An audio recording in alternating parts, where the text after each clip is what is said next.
Assalamualaikum semuanya, apa kabar? Semoga dalam keadaan sehat walafiat. Oke, tetap semangat ya teman-teman. Bagaimana ibadah Ramadannya? Apakah masih terus berjalan lancar? Bagaimana dengan puasanya? Semoga tetap terus semangat ya untuk melaksanakan ibadah Ramadannya hingga akhir Ramadan nanti. Oke, kali ini Bu Tias akan mereview tentang tema 8, daerah tempat tinggalku. Masih ada yang ingat? Masih ada yang penasaran dengan penjabaran Bu Tias kali ini? Yuk, mari kita simak penjabaran Bu Tias.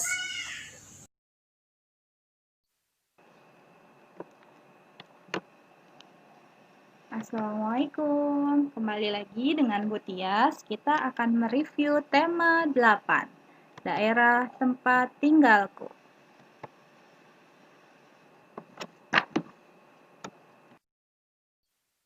Ya, karakteristik individu dalam keluarga.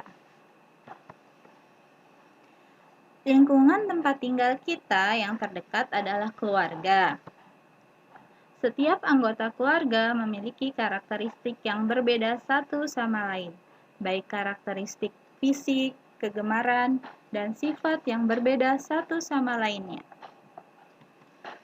Kita akan belajar dari Siti.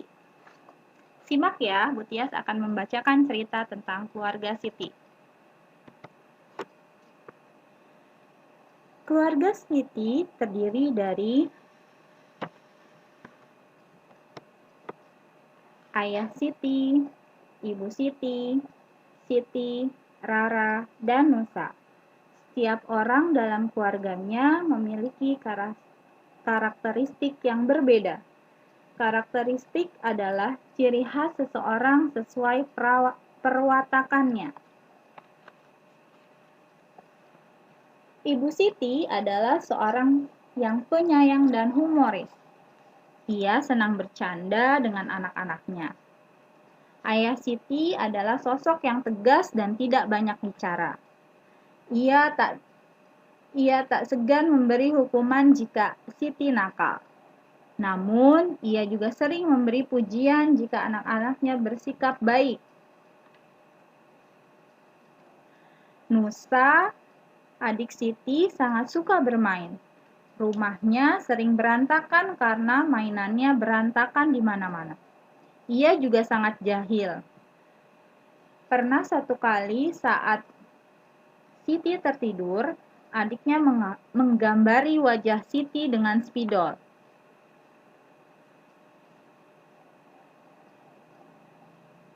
Rara, adik Siti yang kedua, sangat ramah. Ia berteman dengan siapa saja. Ia juga sangat mandiri. Jika orang tuanya tidak ada, ia dapat menjaga adiknya dengan baik.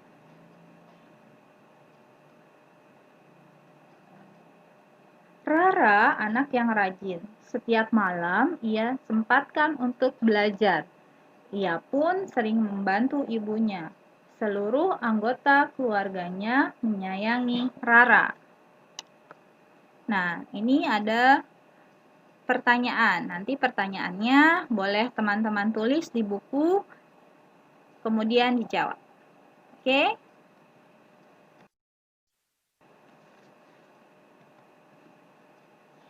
Pada saat libur sekolah, Rara dan Siti bermain bersama keluarganya berkunjung ke rumah nenek di Jakarta. Nenek Siti sangat senang karena dapat bertemu dengan cucu-cucunya. Sepanjang hari, ia mengajak Siti bermain. Menjelang malam, nenek menceritakan sebuah cerita rakyat dari Jakarta untuk menemani Siti tidur. Di dalam sebuah cerita, terdapat salah satu unsur, yaitu unsur tokoh.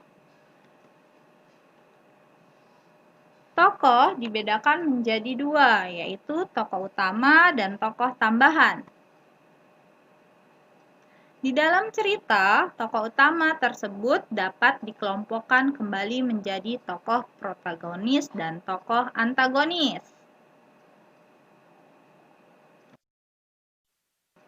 Selamat menyaksikan film Si Pitung ya teman-teman.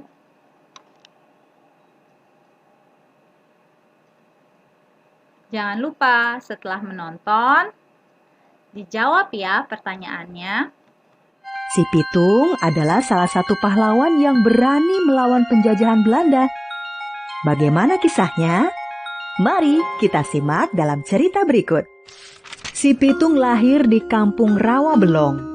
Ayah si Pitung bernama Abah Piun dan ibunya bernama Nyak Pinah. Ketika si Pitung lahir, Jakarta masih bernama Batavia dan sudah ratusan tahun dijajah oleh Belanda. Pitung tumbuh menjadi anak yang setiap hari menyaksikan kekejaman penjajahan Belanda terhadap masyarakat Batavia. Ketika sudah tumbuh remaja, ayahnya berharap si Pitung menjadi anak yang berbudi baik. Karena itu ayahnya mengirim si Pitung belajar di pondok pesantren Haji Naipin di Kemayoran. Selama di pondok pesantren, sehari-hari si Pitung belajar mengaji. Haji Naipin dengan sabar mengajari si Pitung mengaji. Si Pitung termasuk anak yang cerdas, sehingga cepat menguasai pelajaran yang diberikan oleh Haji Naipin. Selain mengaji, si Pitung juga belajar silat. Selain pintar mengaji, si Pitung ternyata juga mumpuni dalam pencak silat, sehingga Haji Naipin sangat menyayanginya. Setelah beberapa tahun menjadi santri Haji Naipin, si Pitung pun pulang ke kampung halamannya. Abah Haji, terima kasih selama ini sudah bersedia mendidik Aye di pesantren ini. Sekarang Aye mohon pamit untuk kembali ke kampung halaman. Pitung, sudah menjadi kewajiban Aye membagi ilmu pada siapa saja yang mau belajar. Nah, sekarang pulanglah kamu ke kampung halaman. Amalkan ilmu yang kamu dapatkan di sini untuk kepentingan masyarakat di sekitarmu. Dan jadilah anak yang berbakti kepada orang tua. Salam Aye untuk orang tuamu ya. Sesampainya di rumah, si Pitung disambut dengan makanan yang sangat enak. Maklum saja, selama menjadi santri, si Pitung tidak pernah memakan makanan yang enak. Kehidupan di pesantren memang selalu sederhana dan banyak prihatin agar para santri memiliki kepribadian yang kuat.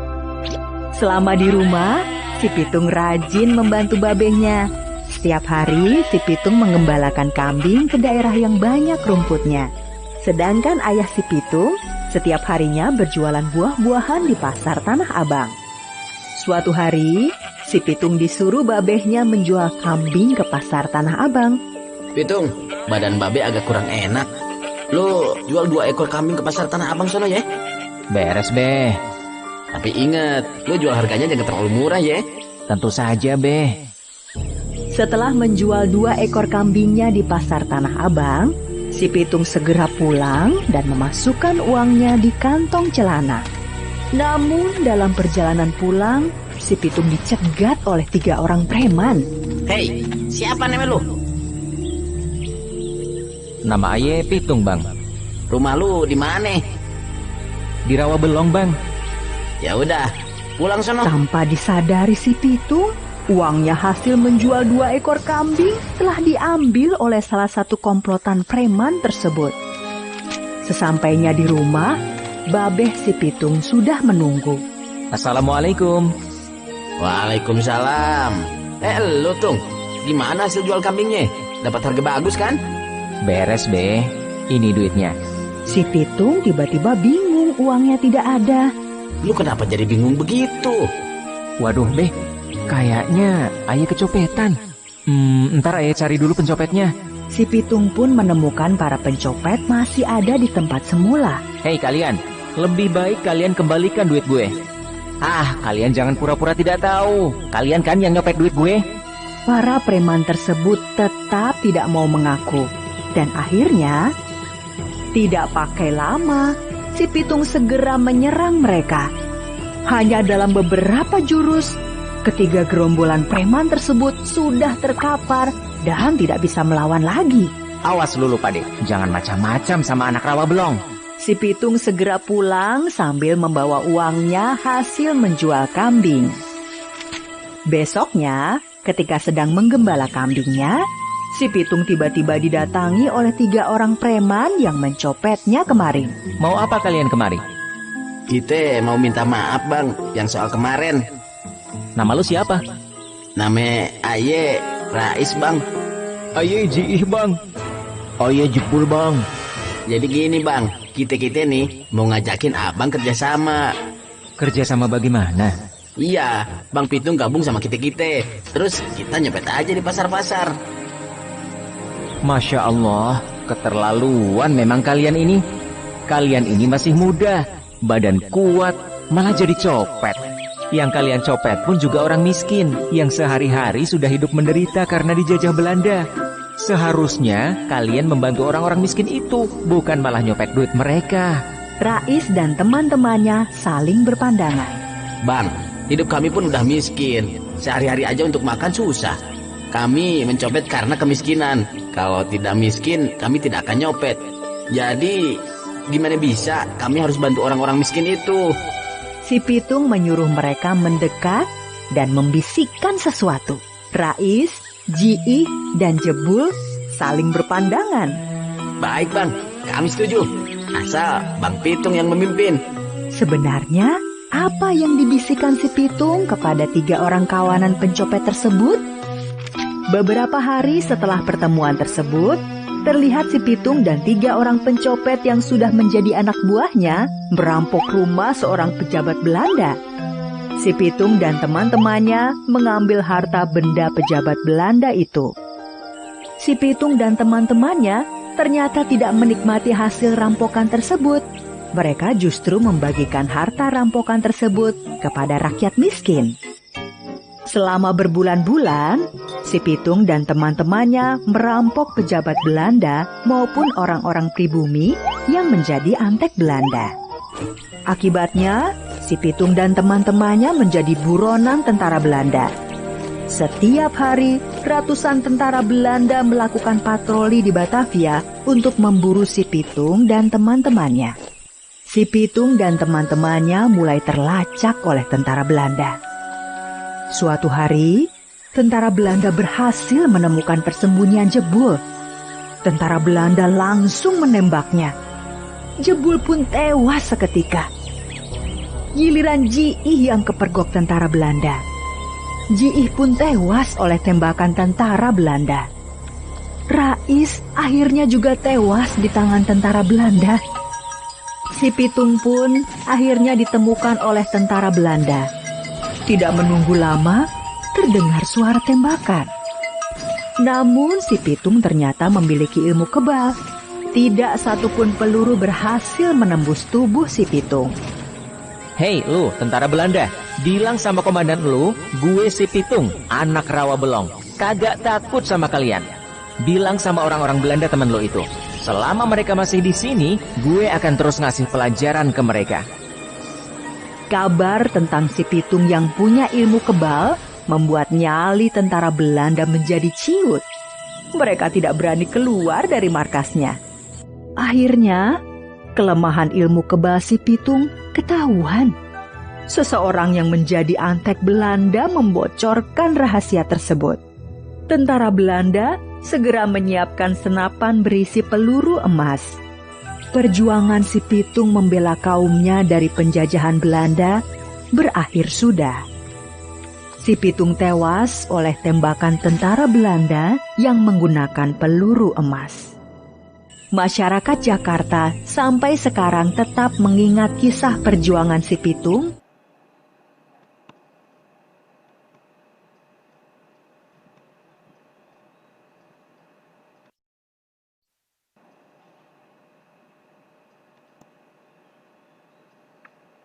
Keesokan harinya, Nenek Siti mengajak Siti pergi ke pasar untuk berbelanja tentunya.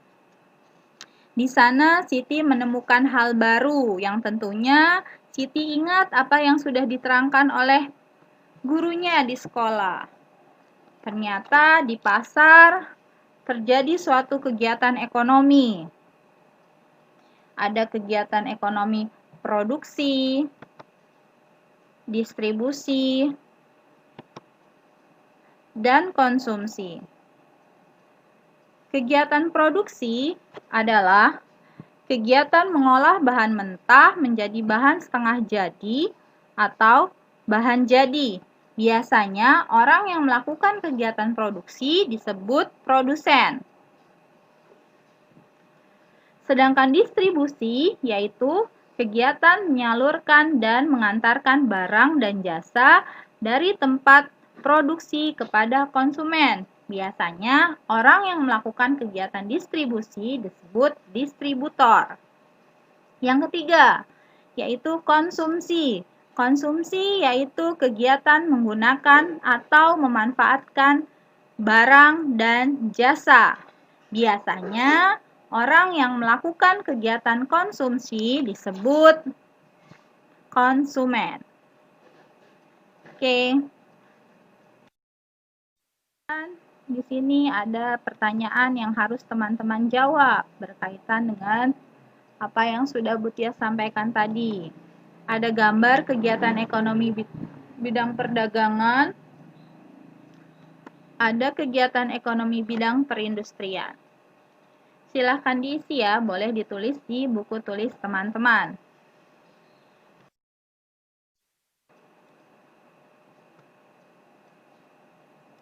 Sepulangnya dari pasar, Siti diajak bermain oleh adiknya, yaitu Nusa dan Rara.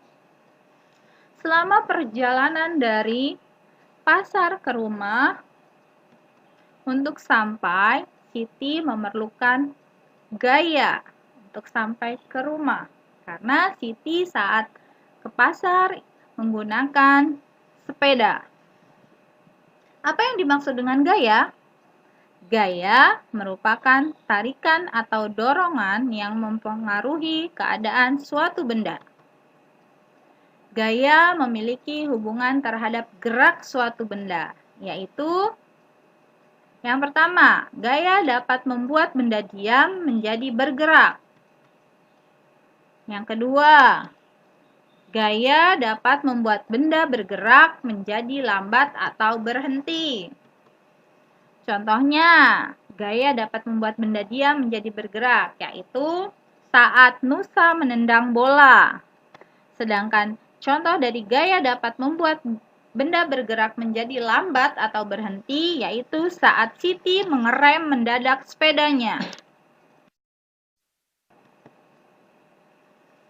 Yang ketiga adalah gaya dapat mengubah arah gerak benda. Contohnya saat Nusa bermain bola dengan temannya, mengoper bola. Yang keempat, gaya dapat mengubah bentuk benda. Contohnya saat pengrajin sedang membuat guci dari tanah.